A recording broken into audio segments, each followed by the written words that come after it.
Hi everyone, welcome to story time. And next week you will be having story time in your classrooms. How exciting! So I'm going to read a bit more of our Michael Morpurgo book, Pinocchio, see how far I can get to in 15 minutes. So do you remember that Pinocchio had a terrible nightmare about his nose growing? So our last line was, I had such a terrible nightmare, I told her. No, it wasn't a nightmare, dear Pinocchio, she said. It happens, all of it, the medicine, the black rabbits, but don't worry, it's all over now. I shall be like a good sister to you and look after you. You can stay here with me as long as you like. We shall look after one another. Would you like that? You can call me sister dear, and I shall call you brother dear, and we shall be family. I should love to stay, sister dear, but what about Mamma and Papa? I said. They'll be worrying themselves sick about me. Don't worry, brother dear. I have taken care of that. I have sent for them already. They are on the road right now on their way. That is wonderful, I cried. I shall run and meet them. I got myself dressed right away, and when she wasn't looking, I took the gold coins out from under the pillow and stuffed them in my trouser pocket. Then, kissing my new found sister goodbye, I ran out of the house and off down the road. I hadn't gone far. I was skipping along quite happily when who should I meet coming towards me but the lame fox and the blind cat? We've been looking for you everywhere, Pinocchio, they said. Where did you go? What happened to you? I told them the whole story, all about the terrible highwaymen. I didn't realise who the highwaymen had been. Yes, I was that stupid, stupid, stupid, stupid. And of course, I told them all about my good fairy, my dear sister who had looked after me and cared for me. Fairies, highwaymen. You have had an exciting time, said the lame fox. Exciting time, echoed the blind cat. And if you don't mind my asking, coughed the lame fox, what about your gold pieces? Do you still have them? Coughed the blind cat. Got them, I told them, patting my trouser pocket, safely here. Well then, let's go to the Field of Wonders right away, Pinocchio, wheezed the lame fox, putting an arm around me. All we have to do is to plant your 4 gold coins in the earth, and an hour or two later, 4 will become 2,000, 3, 4, 5,000, depending, of course, on how fast the tree of gold blossoms. 5 gold coins, I breathed. That many? Really? Are you sure? Oh, quite sure, said the lame fox. It's only a couple of miles or so down this road, my dear. But I've just remembered. I told them I have to meet my mamma and papa. They're coming to find me. A little life lesson, Pinocchio, whispered the lame fox confidently in my ear. If a thing's worth doing, it's worth doing now. Later may be too late. Think of it, 5,000 gold coins. 5,000 gold coins, the blind cat whispered in my other ear. Well, I ask you, how could I refuse? Don't be too quick to blame me. I mean, what would you have done? Be honest now, I'm not proud of myself at all. I'm ashamed to say. I quickly forgot all about dear Mamma and Papa, and I went along with them quite happily. We had to walk right through the city of Simple Simons to get to the Field of Wonders. That is a sad, strange place, I can tell you. Everyone was wandering around like ragged ghosts, hollow-cheeked and pale and hungry. Every dog I saw was hairless, all the sheep were shaved of their wool and trembling with cold. The butterflies had no colour in their wings, and they couldn't fly. Peacocks and pheasants had lost their tails and all their bright feathers. It was a place where everyone was and everything was so sad, I couldn't understand why. And then, just outside the walls of this city of sadness, we followed a stream to a small field, much like any other. Here we are, said the lame fox. The earth looks fine. Just here. You dig the hole, Pinocchio. So I did as he told me.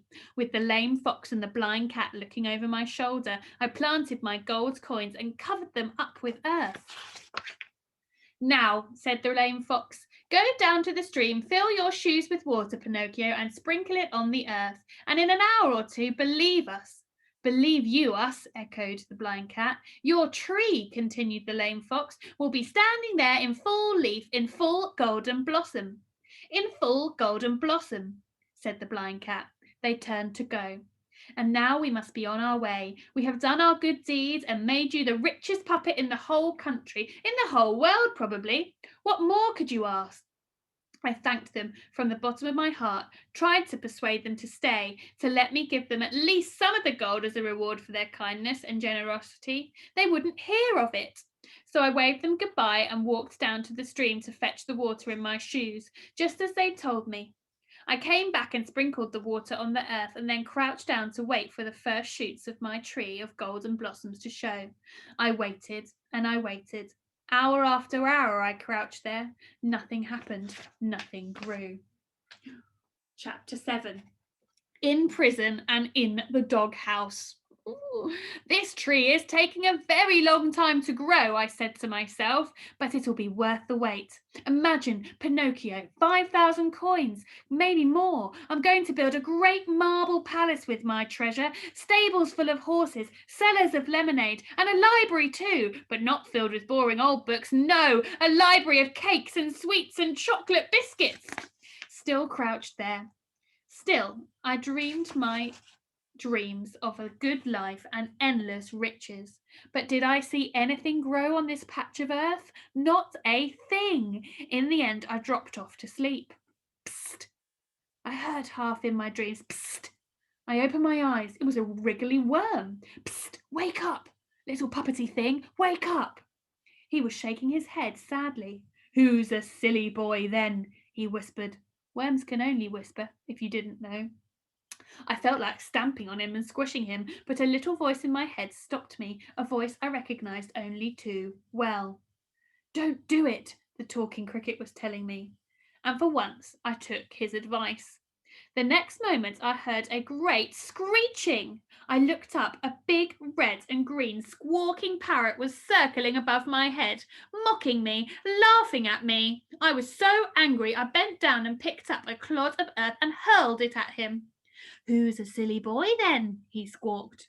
What are you laughing at? I cried. Go away. I'm laughing because you are such a Dumbo, Pinocchio. Do you really think that 4 gold pieces could grow into 5,000 just like that? What world were you born into? Maybe you just believe what you want to believe. Have a look in the hole you dug, Pinocchio. I saw it all with my own eyes. While you were asleep, the lame fox and the blind cat dug up your gold coins. They're long gone now. He's right, said the squawking parrot. You've lost a lot, and all because you're a greedy Dumbo. I clawed frantically in the earth. They were both right. The gold was gone. You see, cried the squawking parrot. What did I tell you? In my fury, I hurled more handfuls of earth at them. No use being angry with him, Pinocchio, whispered the wriggly worm. Be angry with yourself. But it was the lame fox and the blind cat who I was angry with. I wanted revenge on those 2 cheats. I wanted them punished. I ran back into the city of Simple Simons and went straight to the courthouse and reported the robbery to a judge. I know this next bit is difficult to believe, but you've believed the rest. Well, I hope you have, because it's all true, every word. The judge turned out to be a frowning gorilla. He was a silverback with wise brown eyes. As he listened to my tale of woe, how I'd been tricked by the lame fox and the blind cat, and how they'd gone off with my gold coins, his eyes narrowed, and I could see he, like me, was becoming more annoyed and upset at my tale. Please, your wonderfulness, I pleaded. I want them caught, chained up, and put in prison for a very long time with nothing but bread and water. The frowning gorilla held up his hand and pronounced his verdict. Prison it will be, bread and water it will be, but not for them, for you, he cried, pointing at me. For your sheer stupidity and greediness, you will go to prison for 10 years. Take him away. I could not believe it. A picture here of the gorilla at the courthouse. For all the long, long months as I languished in jail, I could still not believe it. I had plenty of time in my dark, dark cell to think about how stupid and silly and greedy I had been. The wriggly worm was right. The squawking parrot was right. The talking cricket was right. The good fairy too. When would I ever learn? Everyone I loved had let down, myself most of all. I howled myself to sleep every night and longed for my beloved mamma and papa and my good fairy, my dear sweet sister. Every day seemed like a year. The bread was full of maggots and the water was green with slime. I knew I had to escape somehow or I would die, but it took me a while to work out my plan. It was a good plan, I thought, but would it work? One morning when my jailer came in, I pretended to be dead. I lay there, my eyes wide open, stiff as wood, which was not too difficult for me. He shouted at me to wake up, but I didn't. He shook me, I rattled, but I still played dead. This is a very dead puppet, he said, prodding me. No need to waste any more of our best bread and water on this one. My plan was working. He picked me up by my neck and threw me out the back door of the prison. I landed in a stinking pile of rubbish, but didn't move until I was quite sure he'd gone back inside. Then I got up and ran. I legged it like I'd never legged it before. I made straight for the good fairy's cottage. Soon I would see my dear sister. She'd have food for me. And I was so hungry. She would look after me. And maybe my mama and papa would be there too. And we'd all be together, one happy family. And I'd eat cakes and drink lemonade. And everything would be wonderful again. Particularly the bit about cakes and lemonade. That thought kept me going as I ran down the muddy road homewards. All the while as I ran, I promised myself out loud never ever again to be so stupid and selfish and greedy. Always remember, Pinocchio, I told myself, what a complete fool you have been. Always remember that empty hole in the ground. Always remember those long months in prison and the maggoty bread, the slimy green water. Never forget. I must have been almost there when I was brought up short by the strangest, most terrifying sight. On the path ahead of me there was a snake, but not just any old snake. It was a huge dragony kind with bright green scales and fiery red eyes that glared. There were flames coming out of his mouth and his tail was smoking like a chimney. I wasn't going to risk trying to get past him, so I asked him nervously, but very politely, if he would kindly let me pass. The snaky, dragony creature just lay there blocking my path, flaming from one end, smoking from the other. I was groaning with hunger, aching with it. The good fairy's house could not be far away now, so I decided that instead of waiting around for the dragony snake to move, I'd leave the muddy road and find my way home across country. So that's what I did. I hadn't gone many miles before I came upon a vineyard. A vineyard! Grapes! Big, red, luscious grapes everywhere, all around me. No one was about. No one would miss a few grapes, surely. So I helped myself, stuffed myself full of grapes. Nothing had ever tasted better, not even cake. What a stroke of luck, I thought, to have met that snaky dragony thing and to have had to turn off the roads into the fields. These things were looking up at last, really looking up. Thank you, I cried out loud in joy, and to my surprise, a crowd of crows called back at me. Look out, they called. Too late. I heard a crack like a pistol shot, like a branch breaking. No, it was more like a leg breaking. I looked down. My leg! I had stepped right into a trap and could not move. My poor wooden leg was broken. I felt the pain burning up my body as if I was on fire. I screamed, I yelled, but no help came. I tried to prise open the trap, but I couldn't budge it. I was stuck fast. I would die here all alone. My head began to swim. Mama, Papa, sweet sister. I could only whisper. I was so weak. Help me, please. No one came because no one heard me. I was alone in the darkness and had just about given up all hope when I saw a flickering light in the dark, a flitting firefly. I reached out and touched her as she flew near. Oh, please set me free, I begged her. The flitting firefly flew all around me, shining her light on me. On my leg, on the trap. What happened? She asked. I was just eating a few grapes, I told her. Stealing a few grapes, you mean, you naughty little puppet, the flitting firefly said.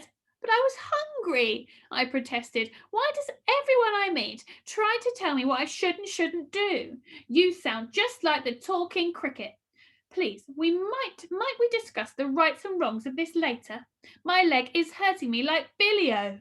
Please, just let me out of here.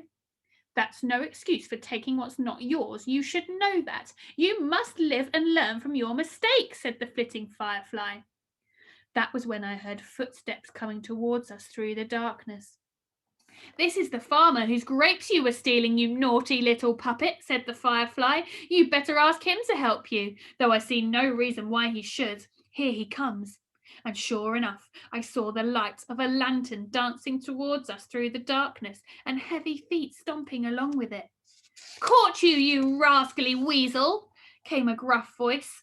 The light of the lantern fell on me. He bent down closer to get a better look at me. Oh, you're not a weasel after all, are you? You're a boy, a puppety sort of boy, if I'm not mistaken, but a boy all the same. And there was I thinking it was weasels that were stealing my chickens. It was you all along. I cried. I just ate 4 grapes. Grape thief, chicken thief, he roared. What's the difference? Either way, you need teaching a lesson. Weasels are thieves. It's in their nature. Boys like you should know better. And with that, he grabbed me by the neck, opened the trap, and lifted me out. I wriggled and kicked, but it was no good. He had a grip of steel around my throat, almost throttling me. I shall set you to work right away, he said.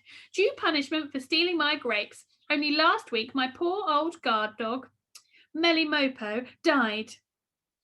The best, most trusted friend I ever had. And I haven't got around to getting another one to taking his place, so you'll have to do. From now on, you'll be my guard dog. You'll sleep in Melempo's doghouse, out near the chicken coop. And if any weasels come along, you'll bark like crazy and I'll come running with my gun. Understood? So that's how I found myself that night chained up in Melempo's doghouse, guarding the farmer's chickens. Try as I did, I could not break free of my collar and chain. I lay there on the straw, the flitting firefly's words echoing in my head. You must live and learn from your mistakes. You must live and learn. I will, little firefly, I said out loud, hoping she was still somewhere near me and could hear me. I will truly try. Filled with shame and regret and sadness, and feeling very sorry for myself altogether, I cried myself to sleep. I was woken up in the middle of the night by the sound of hushed whisperings. One lookout of my kennel told me what was there. Weasels, 4 of them, by the chicken run. They were trying to dig themselves in under the wire, and I was supposed to be the guard dog. You, I cried, what are you up to? Go away, or I shall bark and wake my master up. The 4 weasels trotted over to me and looked up and down. Goodness, Melempo, said one, you're a lot thinner all of a sudden. I'm not Melempo, I said. Melempo died last week and I'm just taking his place for the night. He's a very skinny looking dog, said another weasel, and he looks a little bit wooden to me, said another, peering at me closely. I'm not a dog, I'm Pinocchio, I'm a puppet. I'm just playing at being a guard dog for the night. The farmer said I had to bark if any weaselly thieves came to steal away his hens, and it looks to me like you might be the thieves he was talking about. The weasels looked at one another, and then tapping their noses conspirationally, they whispered, Psst, listen, Pinocchio, can we do a deal here? With Melempo, we had this arrangement. What arrangement? Well, he turned a blind eye, kept stum, while we dug under the wire and helped ourselves to a chicken each. And we always made sure we gave Melempo one too, a nice fat one for his breakfast. That was the deal, so everyone was happy. What do you say? Can we rely on you, Pinocchio? I did not like the look of these thieving weasels, not one bit. They had wicked, weaselly eyes and twisted smiles. An idea came into my head. A canny idea, I thought. I tell you what, I said, I'll do better than Melempo. I stood up in the mouth of my kennel. If my chain reaches that far, and I think it will. I will open the gate of the chicken run and let you in. Then you won't have to dig your way under the wire, will you? No barking, they asked me. Of course not, I replied, walking towards the gate. My chain, I discovered, was just long enough to open the gate for them. In you go, I said, letting them in, and good hunting. I could hear the hens fluttering and squawking in the chicken house as they heard the wicked weasel stealing across the run towards them. Then I slammed the gate behind them and locked it fast. Then I barked. Well, sort of. Actually, I shouted. I yelled, Mr. Farmer, I've caught the weasels for you. Lock them up in the chicken run. Come quickly. Out came the farmer, running across the farmyard in his nightshirt, a blunderbuss in his hand. The weasels tried to escape, but there was nowhere to run. Bang, bang, bang, bang, dead as doornails, every one of them. You brave boy, said the farmer, patting me on the head as if I was a real dog. You saved my hens, you saved my eggs. You are a better guard dog than Melempo ever was. Better than you know, Mr. Farmer, I thought. I did think of telling him how Melempo had been in league with the wicked weasels all these years, but then I thought, what's the point? He loved his old dog, his best friend in all the world, he'd said. So I only told the farmer half the story, how the weasels had tried to bribe me not to bark. I may be a bit of a rascal, sir, I said. I pinched a few grapes, maybe, but I'm not that much of a rascal. Indeed not, said the farmer, slipping the collar off my neck. You are a fine boy. Anyone would be proud to have you for a son, or a brother, or a friend. You have a nice snooze now in my nice warm farmhouse, and then, once it's light, I'll give you a good hearty breakfast and set you on your way. Oh my goodness. Right, we're on chapter 8 now. So this is obviously our last story time session, but the book is Pinocchio by Michael Morpurgo, so perhaps you might like to see if you could pick this up in a library, see if you can get it on Kindle, or maybe even buy the book if you want to. I will bring this copy into school with me, into Seal School, and if anybody wants to borrow it, and I know that Miss Fermor has a copy as well, so perhaps she could bring it into school as well for children at Four Elms. But I will bring it into school, so if you want to borrow it and finish it off, then you can do that. But I have really enjoyed reading this story to you over the last couple of weeks, and I hope you guys all managed to get to finish it. See you all back at school, and Four Elms children, I hope you enjoy your first day back at school as well. Bye.